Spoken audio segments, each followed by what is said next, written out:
Hi friends, welcome to my YouTube channel Math and Science Doubt Clear. Friends, আজি মই আপোনালোকক সমান শ্ৰেণীৰ বৃত্ত অধ্যায়ৰ উপপাদ্য 10.5 বিষয়ে আলোচনা কৰিম।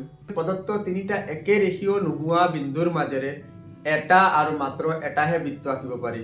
ফ্ৰেণ্ডছ, ইয়াত এইবাৰ এটা অতি গুৰুত্বপূৰ্ণ এমচিকিউ আহিব পাৰে। এটো অকল নৱম শ্ৰেণীৰ কাৰণে নহয়, বিভিন্ন কম্পিটিটিভ এক্সামত এই এমচিকিউটো আহিব পাৰে যে প্ৰদত্ত তিনিটা একে ৰেখাত নথকা বিন্দুৰ মাজেৰে কেইটা বৃত্ত আঁকিব পাৰি, এটা, দুটা, তিনিটা নে অসীম। তেতিয়া আমি এটা যেটো আছে এটো শুদ্ধ দিম। ফ্ৰেণ্ডছ, আহক এতিয়া আমি প্ৰদত্ত একে ৰেখাত নথকা তিনিটা বিন্দুৰ মাজেৰে এটা বৃত্ত কেনেকৈ আঁকিব পাৰি এইটো মই আপোনালোকক দেখুৱাবলৈ চেষ্টা কৰিম। মই প্ৰথমে তিনিটা বিন্দু এ, বি আৰু সি লৈছো আৰু ইয়াক মই লগ লগাই দিম স্কেলেৰে।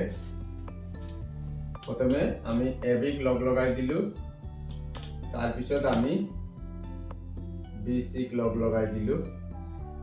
লগ লগাই দিয়াৰ পিছত আমি এ বিৰ লম্ব সমদ্বিখণ্ডক আঁকিম, তাৰপিছত বি সিৰ লম্ব সমদ্বিখণ্ডক আঁকিম। লম্ব সমদ্বিখণ্ডক আঁকাৰ নিয়ম হ'ল আপোনালোকে ইয়াতে ধৰি লৈছো বি বিন্দুত মই লৈছো লৈ আধাতকৈ বেছি ল'ব। তেতিয়া এ বিৰ লম্ব সমদ্বিখণ্ডক আঁকিব, এ বিৰ আধাতকৈ বেছি লৈ ভিতৰত এটা বাহিৰত এটা বৃত্তচাপ আঁকিব। ঠিক আমাৰ এ বিন্দুত বহুৱাই ভিতৰত এটা বাহিৰত এটা মাৰি দিব। এতিয়া আমি কি কৰিম, এইটো আকৌ স্কেলডালেৰে আমি এইটো য'ত বৃত্তচাপ দুটা কটাকটি কৰিছে আমি দুইটা কি কৰিম, লগ লগাই দিম। ঠিক একেধৰণে আৰু ইয়াত আমি নাম দি দিলো পি কিউ। সেম একেধৰণে আমি বিসিৰ লম্ব সমদ্বিখণ্ডক আঁকিম। বিসিৰ লম্ব সমদ্বিখণ্ড আৰু বেছি ল'ব পাৰি বা এনেকৈ ৰাখি দিলে অকমান ডাঙৰ লৈছো সুবিধাৰ কাৰণে। আমি ঠিক সি বিন্দুত লগাই আমি কি কৰিম, এইটো এনেকুৱা য'ত কাটিছে আমি লগাই দিলো। এতিয়া আমি এইটো কি কৰিম, স্কেলৰ সহায়ত এইটো আমি সংযোগ কৰি দিম।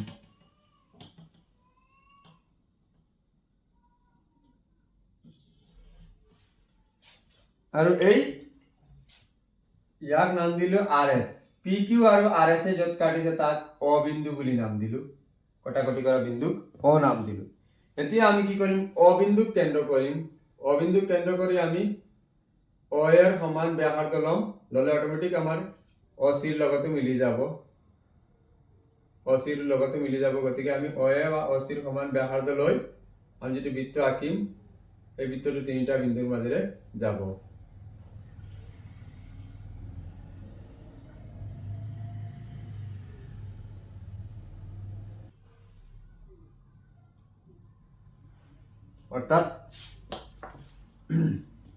অৰ্থাৎ তিনিটা একে ৰেখাত নথকা বিন্দুৰ মাজেৰে মাত্ৰ এটাহে বৃত্ত আঁকিব পাৰি। সেই অংকটো মই আপোনালোকক দেখুৱাবলৈ চেষ্টা কৰিছো। ফ্ৰেণ্ডছ, মই আপোনালোকক এতিয়া অংকনৰ পৰ্যায়কেইটা দেখুৱাইছো বা অংকনৰ ষ্টেপ কেইটা। প্ৰথমে আমি কি কৰিছো, এ বি সি তিনিটা একে ৰেখাত নথকা বিন্দু লৈছিলো।